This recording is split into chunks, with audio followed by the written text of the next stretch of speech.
Terima kasih Ibu Menteri PAN dan Reformasi Birokrasi yang telah menyampaikan paparannya.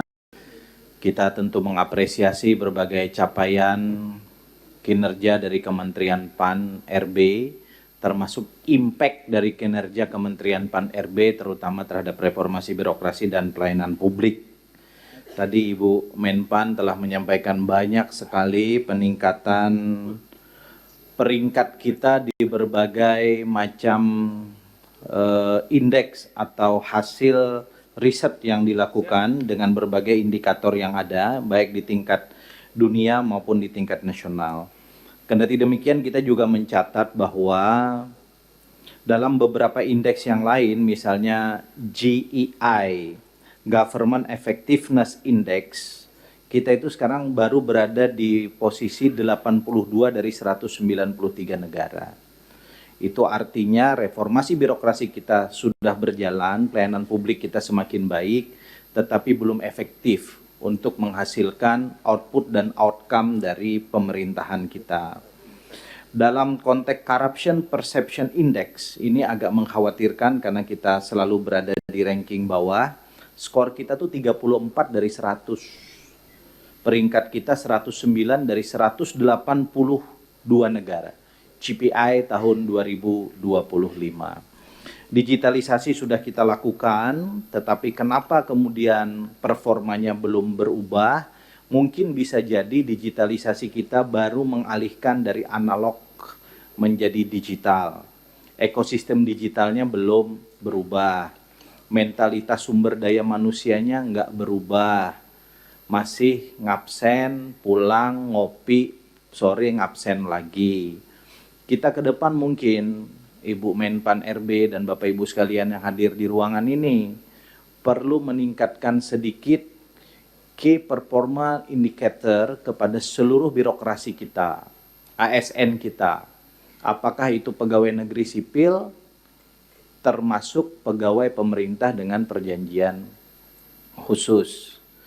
Sekarang tuh gambarannya kalau jadi CPNS itu sudah memenuhi separuh dari doa sapu jagat. Rabbana atina fid dunya hasanah.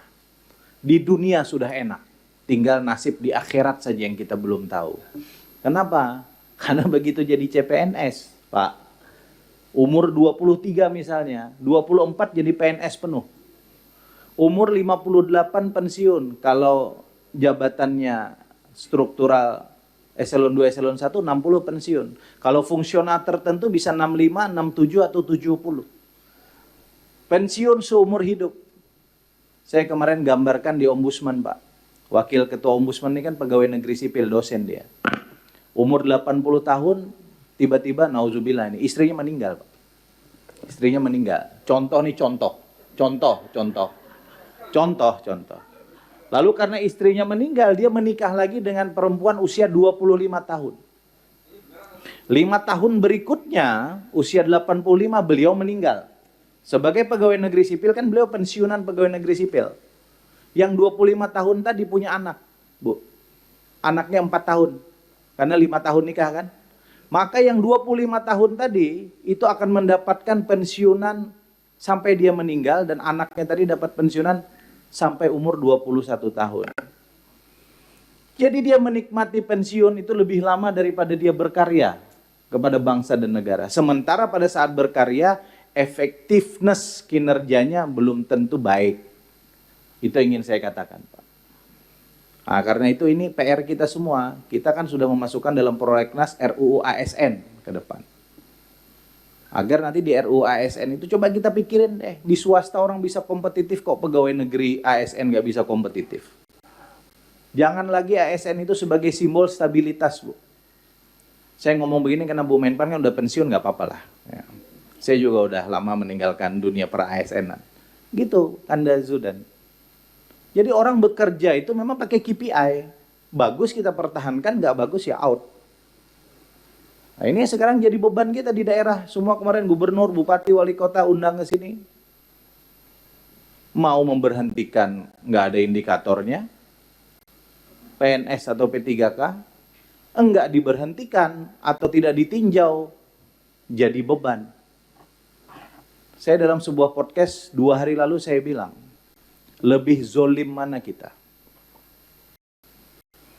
Mempertahankan ASN kita gaji, tapi portofolio APBD-nya misalnya ada satu kabupaten namanya Kabupaten Lamandau, Pak. 700 miliar APBD-nya, 600 miliar buat gaji.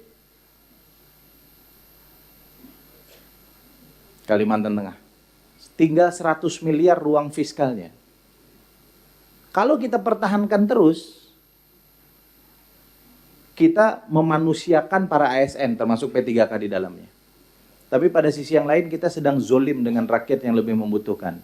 Sekolah nggak bisa diperbaiki, kesehatan nggak bisa diurus, jalan rusak nggak bisa kita apa-apain. Nah karena itu, di ruangan ini mari kita pikirkan, ini mumpung para stakeholders lagi kumpul. Masa iya begini terus kita? Kalau soal anggaran nanti biar para anggota yang memberikan pandangan-pandangannya. Kendati saya tadi agak terkejut juga. Kalau di Undang-Undang HKPD itu kan belanja pegawai maksimal 30%. Di Kemenpan RB aja porsinya 47,6%. Belanja barangnya 42%, belanja modal sisa 10,27%. Ini mungkin nanti kita proporsionalkan.